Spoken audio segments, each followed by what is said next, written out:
Todd, do you like? I mean, is that all that you want? You like the plan so far from Ortiz for the Mets this offseason? Some of that is so profound, Sal. I mean, you wouldn't give him 10 years because of his injury? Come on, David, give me a break. Yeah, he's a great player. He's had a great year.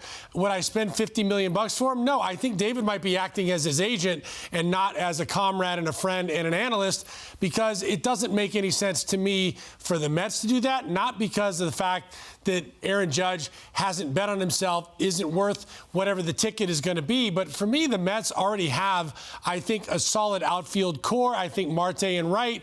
Brandon Nimmo, I think, is a guy you got to bring back and be in center field. And Canna is still signed to play left field. Not that those three guys are going to make up the offense that Aaron Judge is going to necessarily bring, but those three guys are going to be on the field probably 140 times a year. You cannot say that about Aaron Judge. That's the one thing I agree with Ortiz about, is that with his injury history, I wouldn't make a long-term bet on the guy.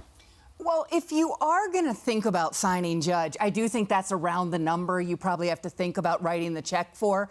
And it's a big number, and it's going to be big, whether it's the Yankees, the Mets, or some other team signing Aaron Judge, who's earned it now, especially by baseball standards.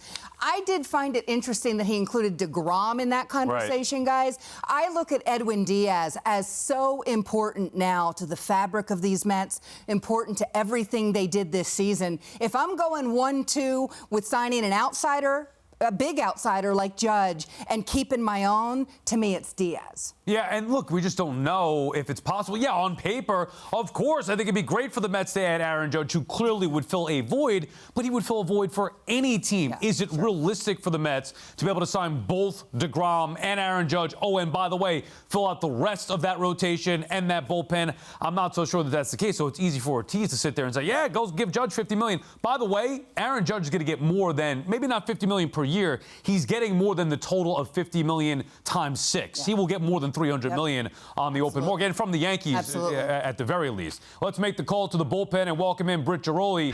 Britt, is Ortiz's suggestion for the Mets here realistic at all to have both Judge and DeGrom? Yes, because of who owns the Mets. Steve Cohen has pretty much made it clear, guys, that he doesn't care at all about these luxury taxes. I mean, we kind of joked around that last level of tax is the Steve Cohen tax. So he has the money. Now, does it make the most sense? You look at what Todd was saying, probably not. I agree with Kim. Diaz, to me, is probably more important to keep than DeGrom.